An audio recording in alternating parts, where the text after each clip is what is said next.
So ito nga pala yung helmet na first na ginamit ko nung nag-Tarlac circuit hill ako sa racetrack.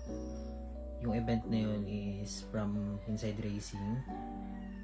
Ito nga pala yung first helmet ko, yung SEC, which is yung Safety, Endurance, Comfort. Ayan. So 4 years na to sa akin. Then hindi ko na siya nagagamit. Grabe na yung mga tama. Ginamit ko to pandili, pang kulit. Yan, kinakalawang na siya eh. Basag na rin yung dito, yung air vent niya. Ayan. Hindi naman ako sponsor ng SEC, pero gusto ko lang siyang i-vlog.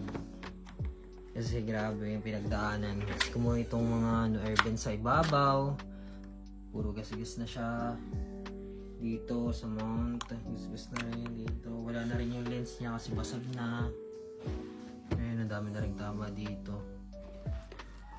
Ayun lang. Ito nga pala yung certificate nung nag-IR ako, guys.